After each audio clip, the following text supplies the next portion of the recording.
Hi ಗೆಳೆಯರೇ, ನನ್ನ ಹೆಸರು ತಾರಾ. ಒಂದು ದಿನ ಅಚಾನಕ್ಕಾಗಿ ಜೀವನದಲ್ಲಿ ನಡೆದ ಒಂದು ಘಟನೆಯನ್ನು ನಿಮಗೆ ಹೇಳುತ್ತೇನೆ.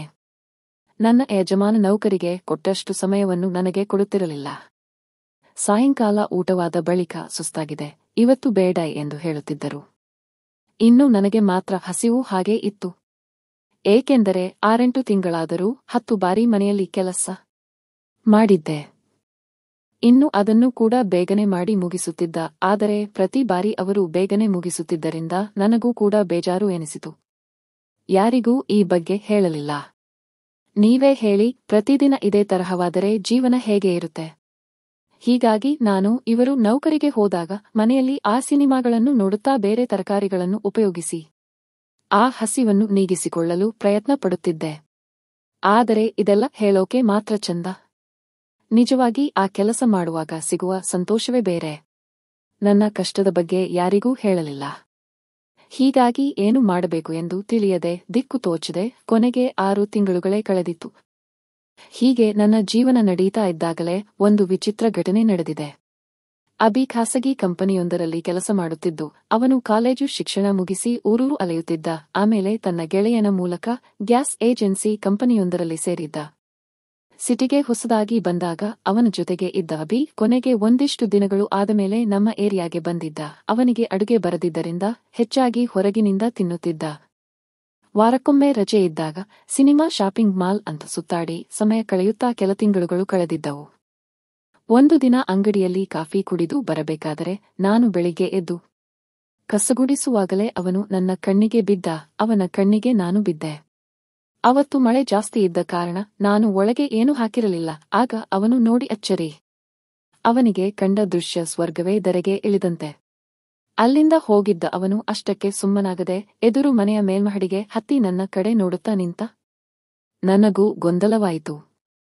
ನಾನು ಏನು ಮಾಡಬೇಕೆಂದು ಗೊತ್ತಾಗದೆ ಸುಮ್ಮನಾಗಿದ್ದೆ. ಅದಾದ ನಂತರ ಅವತ್ತಿನಿಂದಲೇ ನಾನು ಬೇಗ ಎದ್ದು ಮನೆಯ ಮೇಲೆ ವ್ಯಾಯಾಮ ಮಾಡಲು ಶುರು ಮಾಡಿದ್ದೆ. ಆದರೆ ಅದು ಹೆಸರಿಗೆ ಮಾತ್ರ ವ್ಯಾಯಾಮ. ಅಲ್ಲಿ ನಿಂತು ಕೆಳಗೆ ನೋಡುತ್ತಿದ್ದ. ಇನ್ನು ಅವನು ನಮ್ಮ ಏರಿಯಾದಲ್ಲೇ ಇರುತ್ತಿದ್ದರಿಂದ ಅವನಿಗೆ ಅಕ್ಕಪಕ್ಕದವರು ಹೊರಗೆ ಹೋದಾಗ ಹಣ ಕೊಟ್ಟು ಬೇಕಾದ ಸಾಮಾನು ತರುವಂತೆ ಹೇಳುತ್ತಿದ್ದರು. ಬೇರೆ ಬೇರೆ ಬಿಲ್ ಕೊಟ್ಟು ಅದನ್ನು ಕಟ್ಟಿಕೊಂಡು ಬರುವಂತೆ ಕೂಡ ಹೇಳುತ್ತಿದ್ದರು. ಅವನು ಆ ಕೆಲಸಗಳನ್ನು ಮಾಡುತ್ತಿದ್ದ. ಅಲ್ಲದೆ ಸಿಟಿಯಲ್ಲಿ 4-6 ಜನರ ಪರಿಚಯವಾಗುತ್ತೆ ಅಂತ ಸಹಾಯ ಮಾಡುತ್ತಿದ್ದ. ಇವನು ಒಬ್ಬನೇ ಇರುತ್ತಿದ್ದರಿಂದ ಯಾರಾದರೂ ಮನೆಯಲ್ಲಿ ವಿಶೇಷ ಅಡುಗೆ ಮಾಡಿದಾಗ ಅವನಿಗೆ ಕೊಡುತ್ತಿದ್ದರು. ನಾನು ಮಾತ್ರ ಅವನ ಜೊತೆಗೆ ಅಷ್ಟಾಗಿ ಮಾತನಾಡಿರಲಿಲ್ಲ. ಕಣ್ಣಿನಲ್ಲೇ ಮಾತುಕತೆ ನಡೆದಿತ್ತು. ಅದು ಅವನಿಗೂ ಗೊತ್ತಿತ್ತು. ಹೀಗೆ ಎಷ್ಟೋ ದಿನಗಳು ಕಳೆದಿದ್ದವು. ಹೀಗಿದ್ದಾಗ ಒಂದು ದಿನ ಅವನು ಬೈಕ್ ಮೇಲೆ ಇನ್ನೇನು ಹೊರಗೆ ಹೋಗಬೇಕೆಂದು ಸಜ್ಜಾಗಿದ್ದ. ಆಗ ನಾನು ಕೇಳಿದೆ, ನೀವು ಪೈಪ್ ಅಂಗಡಿಯಲ್ಲಿ ಕೆಲಸ ಮಾಡ್ತೀರಾ ಎಂದೆ. ಅವನು ಇಲ್ಲ, ಗ್ಯಾಸ್ ಏಜೆನ್ಸಿಯಲ್ಲಿ ಕೆಲಸ ಮಾಡ್ತೀನಿ ಅಂತ ಉತ್ತರಿಸಿದ. ಆಗ ನಾನು ಸರಿ ಎಂದೆ. ಅವನು ಕೇಳಿದ, ಏನಾದರೂ ಆಗಿತ್ತಾ? ನಾನು ಹೇಳಿದೆ, ಏನಿಲ್ಲ, ಗ್ಯಾಸ್ ವಾಸನೆ ಬರುತ್ತಿದೆ, ಸರಿಯಾಗಿ ಜೋಡಿಸಿ ಕೊಡಬೇಕಿತ್ತು. ಆಗ ಅವನು ಬಂದು ನೋಡಿ ಹೇಳಿದ, ಹಳೆಯ ಪೈಪ್ ಕೆಟ್ಟಿದೆ, ಹೊಸ ಪೈಪ್ ಹಾಕಬೇಕು, ಜೋಡಿಸಬೇಕು ಎಂದ. ನಾನು ಕೇಳಿದೆ, ಎಷ್ಟು ದುಡ್ಡು ತಗೊಳ್ತೀರಾ? ಅವನು ಹೇಳಿದ, ನಾನೇನು ದುಡ್ಡು ತಗೊಳ್ಳಲ್ಲ, ಪೈಪ್ಗಷ್ಟೇ ಹಣ ಕೊಡಿ. ಆಮೇಲೆ ಅವನು ಮನೆಗೆ ಬಂದು ಹೊಸ ಪೈಪ್ ಜೋಡಿಸಿ ಕೊಟ್ಟ.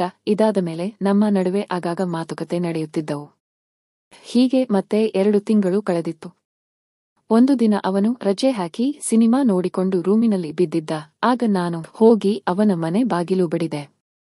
ಅವನು ಯಾರು ಎಂದು ಬಾಗಿಲು ತೆರೆದು ನೋಡಿ ನನ್ನ ಒಂದೇ ಸಮನೆ ನೋಡತೊಡಗಿದ. ಯಾಕಂದರೆ ನಾನು ಯಾವತ್ತಿಗೂ ಹಾಗೆ ಹೋಗಿದ್ದಿಲ್ಲ. ಆಗ ನಾನು, ಯಾಕೆ ಕೆಲಸಕ್ಕೆ ಹೋಗಿಲ್ವಾ ಎಂದಾಗ ಅವನು, ರಜೆ ಇದೆ ಅಂತ ಹೇಳಿ ಏನಾದರೂ ಆಗಬೇಕಿತ್ತ ಎಂದ. ಆಗ ನಾನು, ಮೊನ್ನೆ ನೀನು ಜೋಡಿಸಿ ಕೊಟ್ಟಿದ್ದೆ ಅಲ್ವಾ ಗ್ಯಾಸ್ ಪೈಪ್, ಇವಾಗ ಮತ್ತೆ ವಾಸನೆ ಬರ್ತಾ ಇದೆ ಅಂತ ಹೇಳಿದಾಗ ಅವನು, ಸರಿ ನೀವು ಹೋಗಿ, ನಾನು ಬರ್ತೀನಿ ಎಂದ. ನಾನು ಹೀಗೆ ಬರ್ತಾ ಇರಬೇಕಾದರೆ ಅವನು ಹಿಂದೆ ನೋಡ್ತಾ ಇದ್ದ. ನೋಡೋಕೆ 2 ಕಣ್ಣು ಕೂಡ ಸಾಲದು. ಅವನು ಮನೆಗೆ ಬಂದು ರಿಪೇರಿ ಮಾಡಿ ಹೋಗೋಕೆ ಸಿದ್ಧವಾಗಿದ್ದ. ಆಗ ನಾನು, ಏನು ಹೊರಟಿದ್ದೀಯಲ್ಲ, ಕುಳಿತುಕೋ ಎಂದಾಗ ಅವನು ಕುಳಿತ. ಆಗ ಅವನು, ನೀವು ಈ ಮನೆಯಲ್ಲಿ ಇಬ್ಬರೇ ಇರುತ್ತೀರಾ? ನಿಮಗೆ ಯಾರೂ ಇಲ್ಲವಾ ಎಂದು ಕೇಳಿದಾಗ ನನಗೆ ಸಿಟ್ಟು ಬಂದಿತ್ತು. ಅವನು, ಹೇಳದಿದ್ದರೆ ಪರವಾಗಿಲ್ಲ, ಆದರೆ ಹೀಗೆ ನೋಡಬೇಡಿ ಎಂದ. ಆಗ ನಾನು ತುಸು ನಕ್ಕಾಗ ಅವನು ನಿಮಗೂ ನಗೋಕೆ ಬರುತ್ತಾ ಎಂದ. ಆಗ ನಾನು ಯಾಕೆ, ನಾನು ಮನುಷ್ಯ ಅಲ್ವಾ, ನನಗೂ ನಗೋಕೆ ಬರುತ್ತೆ, ಯಾಕೆ ನಗಬಾರದು ಎಂದು ಹೇಳಿದೆ. ಆದರೆ ಆ ನಗು ಜಾಸ್ತಿ ಹೊತ್ತು ಇರಲಿಲ್ಲ. ಇದಾದ ಮೇಲೆ ನಾನು ಎಲ್ಲರನ್ನೂ ಬಿಟ್ಟು ಬಂದು 10 ವರ್ಷ ಆಯ್ತು.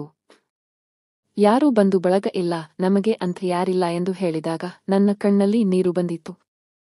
ಆಮೇಲೆ ನಾನು ಅವನಿಗೆ ಕುಡಿಯಲು ನೀರು ತಂದು ಕೊಡಬೇಕಾದರೆ ಒಮ್ಮೆಲೆ ನನ್ನ ಕೈ ಅವನಿಗೆ ತಟ್ಟಿದ್ದಾಗ ನನಗೆ ಕರೆಂಟ್ ಹೊಡೆದಂತೆ ಎನಿಸಿತು. ಅವನು ಸುಮ್ಮನಿದ್ದ. ಆಗ ಅವನು ನೀರು ಕುಡಿದು ಮತ್ತೊಮ್ಮೆ ನೀರು ಕೊಡು ಎಂದ. ನಾನು ತಂದು ಕೊಡುವಾಗ ಮತ್ತೊಮ್ಮೆ ಕೈ ತಾಗಿಸಿದ. ನಾನು ಸುಮ್ಮನೆ ಇದ್ದೆ. ಆಗ ಅವನು ಮತ್ತೊಮ್ಮೆ ತರುವಂತೆ ಹೇಳಿದಾಗ ನಾನು ಯಾಕೆ ಇನ್ನೊಂದು ಸಲ ಮುಟ್ಟೋಕ್ ಎಂದು ಕೇಳಿದೆ. ಅವನು ಯಾಕೋ ಸುಮ್ಮನಾದ. ಆದರೆ ಅವನು ನಿಧಾನವಾಗಿ ಹಾದಿ ತಪ್ಪುತ್ತಿದ್ದಾನೆ ಎಂದುಕೊಂಡೆ ಮನಸ್ಸಿನಲ್ಲೇ. ಆಗ ಅವನು ಸೋಫಾ ಮೇಲೆ ಕೂತಿದ್ದಾಗ ನನ್ನ ಕಡೆ ನೋಡುತ್ತಿದ್ದ.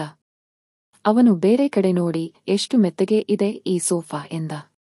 ಆಗ ನಾನು ಹೌದು ಹೌದು, ಮೇಲೆ ಕೂತರೆ ಗೊತ್ತಾಗುತ್ತೆ ಅಲ್ವಾ ಎಂದು ಹೇಳಿದ. ಅವನು ಸುಮ್ಮನಾದ.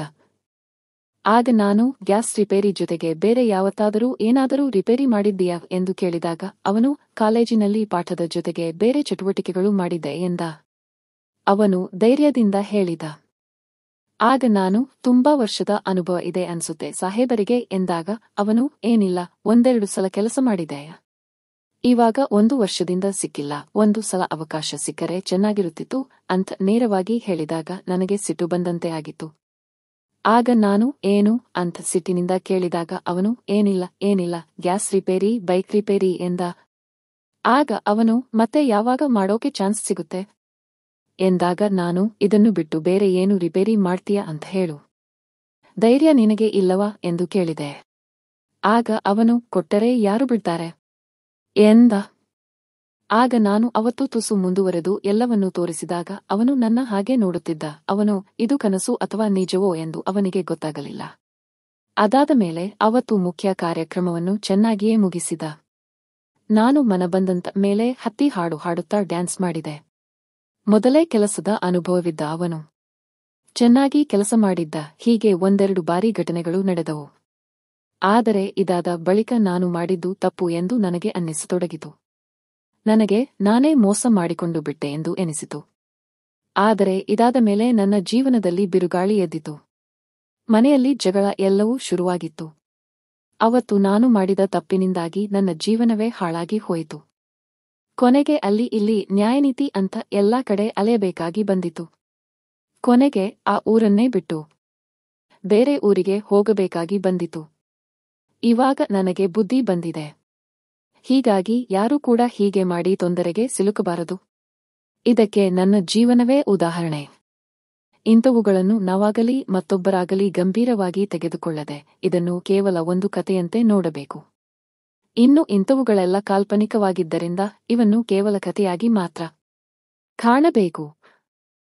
ಕೆಲವು ಕಾಲ್ಪನಿಕ ಘಟನೆಗಳನ್ನು ಸ್ಫೂರ್ತಿಯಾಗಿ ತೆಗೆದುಕೊಳ್ಳಬಾರದು. ಸಮಾಜದಲ್ಲಿ ಒಳ್ಳೆಯವರಾಗಿ ನ್ಯಾಯಯುತವಾಗಿ ಜೀವನ ನಡೆಸಬೇಕು. ನಾವು ನಮ್ಮ ಬದುಕನ್ನು ಹಸನಾಗಿಸುವ ಕಥೆಗಳನ್ನು ಓದಬೇಕು.